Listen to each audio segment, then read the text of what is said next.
मैं जनाब इंतखाब आज़ाद साहब से दरख्वास्त करूँगा कि वो आएँ और मुख्तसर अल्फाज में अपनी बात पेश करें। आप वरिष्ठ पत्रकार हैं जनाब इंतखाब आज़ाद साहब।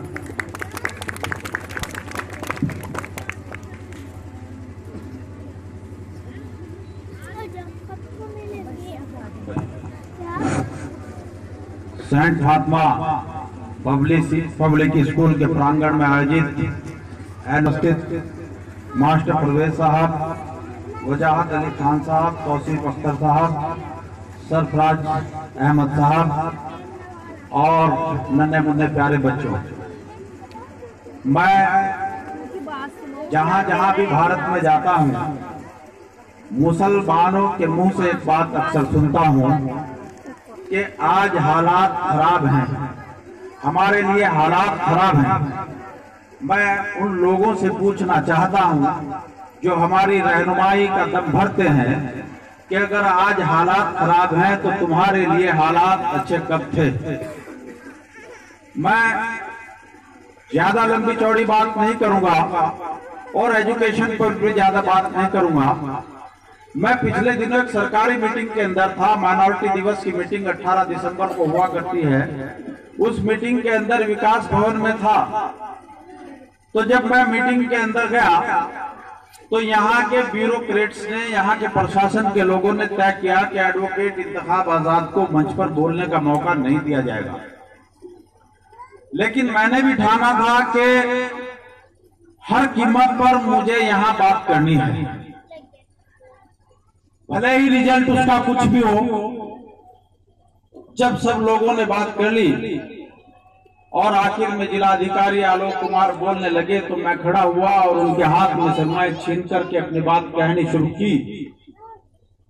तो मैंने सबसे पहले कहा कि साहब, माइनॉरिटी दिवस की मीटिंग है, 10 लोग मंच पर हैं, 10 लोगों में 7 लोग हिंदू हैं और 3 मुसलमान हैं, ये बड़ी नाइंसाफी है। जिलाधिकारी कहने लगे कि भाई तुमने मदरसे के लोगों से राब्ता कायम नहीं किया, जामा मस्जिद से राब्ता कायम नहीं किया, क्या सहारनपुर के उलेमाए इकराम को आपने मीटिंग में नहीं बुलाया? लेकिन जहां आप लोगों का दिमाग पहुंचा और जहां पर जिलाधिकारी महोदय थे, मैं वहां नहीं था, मैं कहीं और था। मैं बार बार अपनी मीटिंग में कहा कि इन 7 हिंदू और 3 मुसलमानों पर ऐतराज है। मैंने 55-56 मिनट वहां अपनी बात रखी, वो बात नहीं दोहराऊंगा क्योंकि उतना ही टाइम आपको लग जाएगा। मैं लास्ट पॉइंट आपको बताता हूं कि माइनॉरिटी दिवस की मीटिंग थी। माइनॉरिटी दिवस में ऑडियंस में तमाम मुस्लिम नौजवान लड़कियां बुर्का पहने हुए बैठी थी और जो जेंट्स थे, नौजवान थे, उसमें भी सारे के सारे ज्यादातर मुस्लिम ही थे।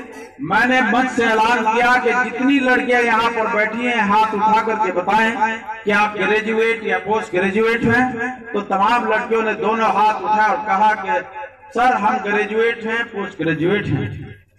मैंने उनसे पूछा कि बेटा आप ये बताओ कि क्या आपने ग्रेजुएशन मुन्नालाल कॉलेज से किया है? तमाम लड़कियों ने हाथ उठाकर बताया कि हमने मुन्नालाल कॉलेज से ग्रेजुएशन और पोस्ट ग्रेजुएशन किया है। 3 लड़कियां मुसलमान उसके अंदर ऐसी बैठी हुई थी जिन्होंने हाथ नहीं उठाया। हमने बाद में उनसे पूछा कि बेटा आप अमेरिका लंदन पढ़कर के आई हो या कहीं और किसी विदेशी मुल्क में पढ़कर के आई हो? तो उन तीनों लड़कियों ने हाथ उठाकर कहा कि अंकल हमने बीएससी और एमएससी की है और वो महाराज सिंह कॉलेज से की है। मैंने जिलाधिकारी से कहा कि डीएम साहब, मुझे ऐतराज इस मंच पर है कि 7 हिंदू और 3 मुसलमान हैं। मैं इससे खफा हूं और नाराज हूं।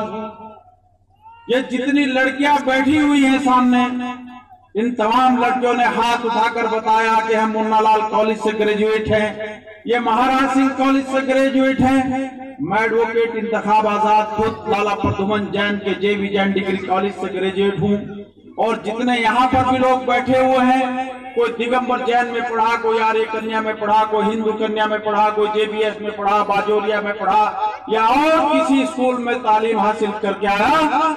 मैंने कहा कि डीएम साहब, ये जो 7 हिंदू बैठे और 3 मुसलमान हैं, मुझे इन पर ऐतराज इस बात का है कि आज अगर advocate Intekhab Azad bar council of India का सदस्य बनने के लायक हुआ, अगर मुझे इतनी ताकत मिली कि एक IAS अफसर के हाथ में से माइक छीन करके मैं सरकारी मीटिंग में बोलने का साहस किया, ये उसी लाला प्रद्युमन जैन के JV जैन डिग्री कॉलेज का नतीजा है कि जिसने 85 साल पहले बनाया था। मेरा कहने का अभिप्राय यह है कि मुसलमानों, जिस जिस हिंदू के पास पैसा हुआ, जिस जिस बनी और ब्राह्मण के पास पैसा हुआ, उन्होंने मुन्नालाल कॉलेज खड़ा किया, महाराज सिंह कॉलेज खड़ा किया, जैन डिग्री कॉलेज खड़ा किया, JBS खड़ा किया, और उनके अंदर हम तालीम हासिल करके आज सेंट फातिमा पब्लिक स्कूल जैसे तालीमी इदारे कायम करने के लायक बने। और मेरी कौम के रहबरों ने, मेरी कौम के जो सरमाएदार हैं, उन्होंने खड़े होकर के आप मुझे बता दें कि अगर इस कौम के लिए कोई तालीम इदारा खोला हो, इस कौम के लिए कोई लड़कियों का स्कूल खोला हो, अगर उन्होंने घोटाले किए, बेईमानी किए तो अपनी नस्लों की फलाह और बहबूदी के लिए किए, अगर उन्होंने, उनके पास पैसा हुआ तो उन्होंने बिरयानी में जिंदगी गुजारी, उन्होंने बढ़िया बढ़िया लजीज खाने खाए, बड़ी बड़ी बिल्डिंगें बनाई, होटल खोले, गैस एजेंसियां ली, पेट्रोल पंप लिए, तो उन्होंने हमारे लिए कुछ नहीं किया। तो मैंने DM से कहा था कि जो 3 मुसलमान यहाँ पर बैठे हैं, इन 3 मुसलमानों को हटाइए और 3 हिंदू और यहाँ पर बैठाइए, तो एडवोकेट इंतखाब आजाद उनको सैल्यूट करेगा। मैं आपको इसलिए ये बात बताना चाह रहा हूँ कि मेरे भाइयों और बहनों, आपको अपने रास्ते खुद तलाश करने हैं। आपके लिए कोई लीडर मैदान में नहीं आएगा, वो सिर्फ हमें हिंदू और मुसलमान के नाम पर लड़ाकर वो हमारा वोट लेकर के अपना आर्थिक और राजनीतिक साम्राज्य को खड़ा कर सकता है, लेकिन वो हमारी फलाह बहबूदी के लिए कुछ नहीं कर सकता। आज तमाम मुसलमानों की बस्तियों में जाइए, मैं गारंटी के साथ कहता हूँ, माइक्रो फाइनेंस के मकर जाल में मुसलमान का एक एक घर फंसा पड़ा है।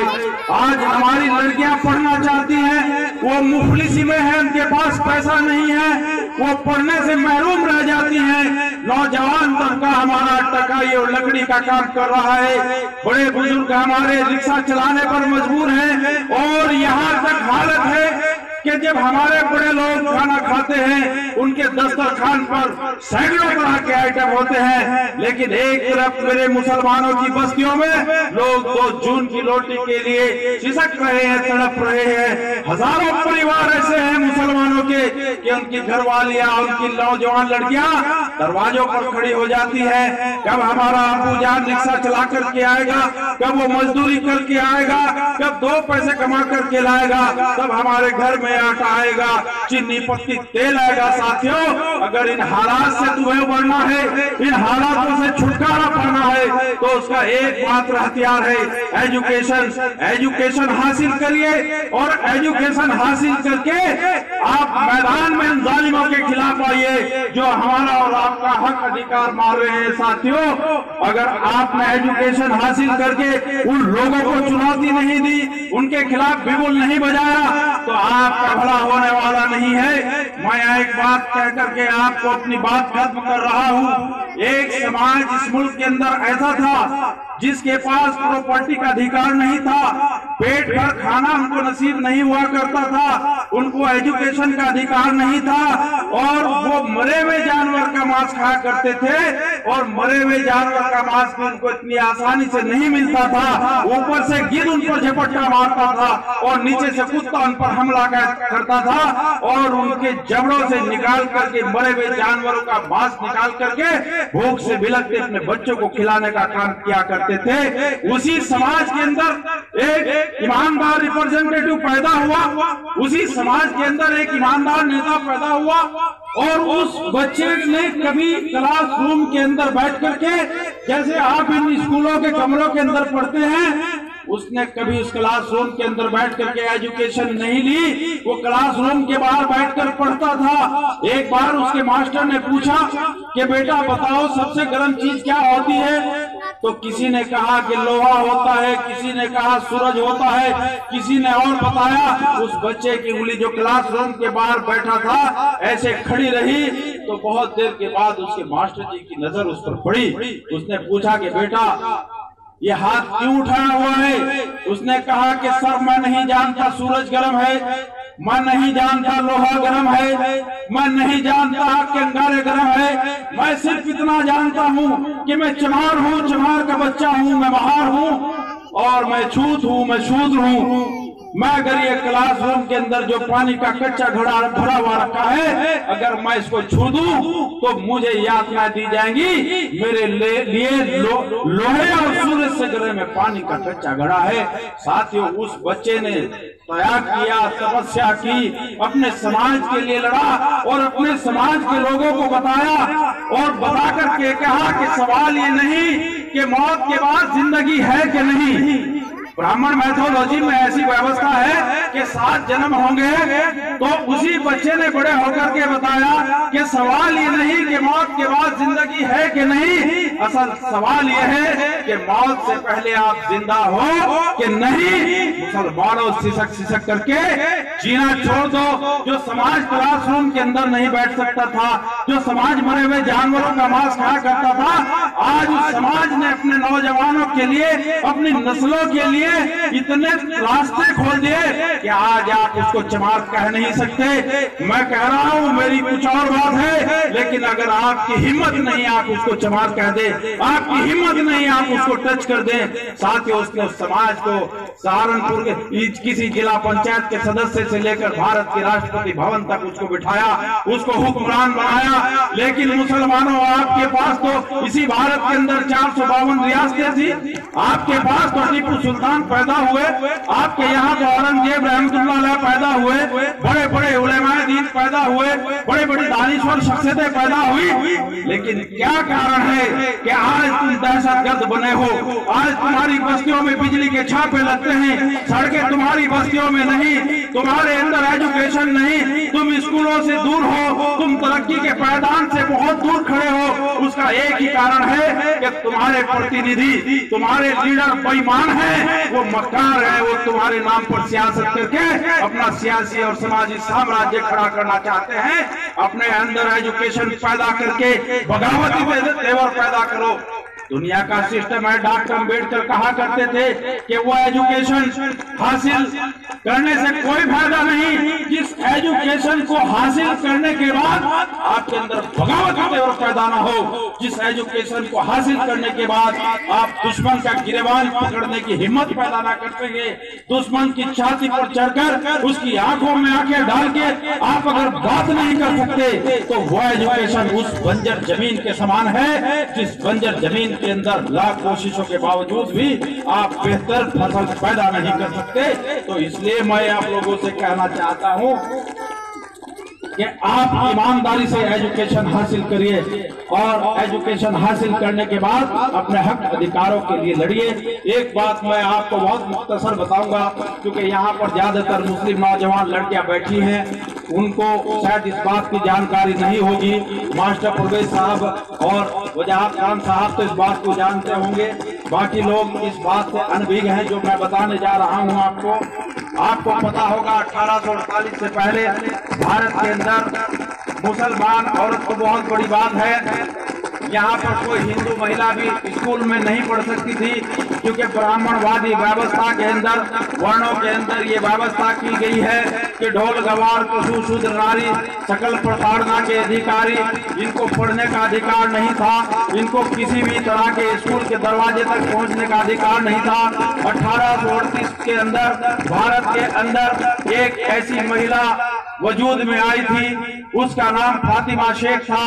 कि फातिमा शेख ने पश्चिम बंगाल के अंदर भारत देश का पहला लड़कियों का स्कूल उन्होंने खोला और पहला स्कूल खोल करके उन्होंने सावित्रीबाई फुले को उस स्कूल के अंदर पढ़ाया और सावित्रीबाई फुले ने आगे चल करके डॉक्टर अम्बेडकर को पढ़ाया और डॉक्टर अम्बेडकर ने आपके लिए एजुकेशन का अधिकार दिया, फ्रीडम, रिलीजियस फ्रीडम का अधिकार दिया, आपको वोट का अधिकार दिया।